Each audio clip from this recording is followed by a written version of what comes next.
पहली बारिश भाग 14। अगले दिन ऑफिस में सब कुछ सामान्य था, पर सिया की आंखों में रात की स्याही अब भी ठहरी हुई थी।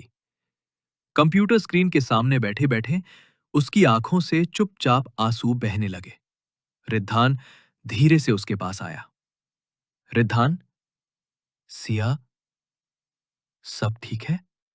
सिया ने आंसू पोंछे, मुस्कुराने की कोशिश की। सिया, सब ठीक नहीं है, पर मैं ठीक हो जाऊंगी। रिद्धान, अगर कभी किसी की जरूरत हो तो मैं हूं ना। उसने सिया का हाथ सहारा देने की कोशिश में छुआ, पर सिया ने धीरे से हाथ हटा लिया। सिया, मुझे खुद को संभालना है। मैं आज मम्मी पापा के घर चली जाऊंगी। कुछ वक्त वहां रहना चाहती हूं। रिद्धान, मन ही मन मुस्कुराते हुए, बस यही तो चाहिए था। उसकी चाल एक कदम और सफल हो चुकी थी। शाम तक सिया ने बच्चा गोद में उठाया, थोड़े कपड़े पैक किए और बिना कुछ कहे घर छोड़ दिया। आरव कमरे में आया तो सिर्फ बच्चा का झूला और उसकी खिलौनों की हल्की सी आवाज बची थी।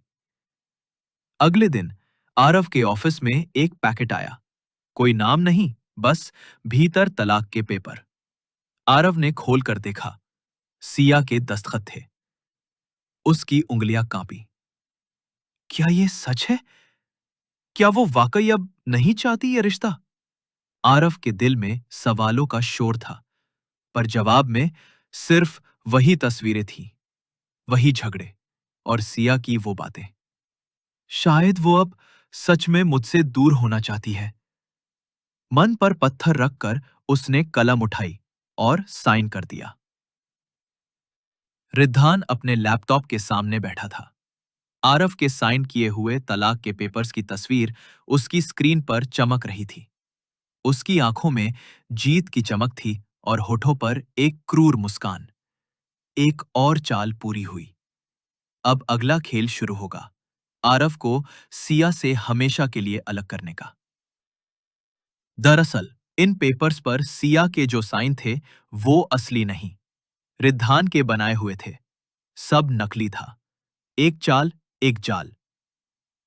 अब कहानी उस मोड़ पर आ चुकी थी जहां से पति पत्नी का रिश्ता टूटने की कगार पर था, रिद्धान के हाथों।